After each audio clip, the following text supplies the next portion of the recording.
to go from I'm about to go to a business meeting to solitary confinement was really surreal. After decades at Nissan. Over 30 years, yeah. Yeah. Your world's turned upside down. It must have seemed like a bad dream at that point. Yeah, it was. It was that just didn't end. Yeah, it just didn't end. It was a bad dream, and really, I was cut off from the outside world. And no contact, obviously, with Mr. Ghosn, who was in his own solitary confinement at that point. Right.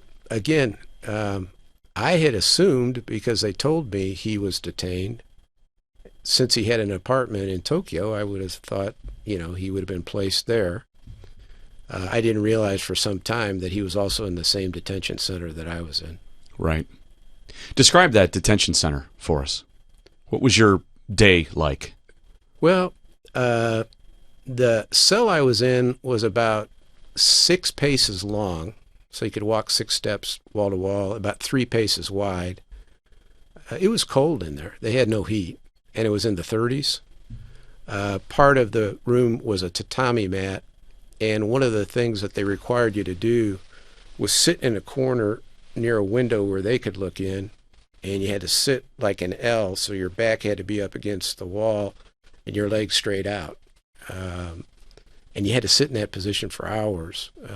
I've since learned that, younger people who have good physical conditions really kind of suffer in that kind of a situation.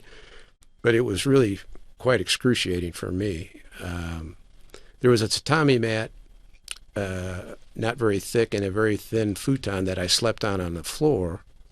I camped out with my kids, but I was really kind of in a physical condition that really wasn't optimal at the time.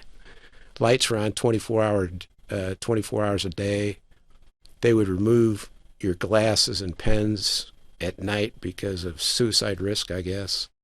And then I was interrogated for 32 straight days without my attorney for several hours a day. In the interrogation, what were you asked? If this all focused around Carlos Ghosn's compensation, correct?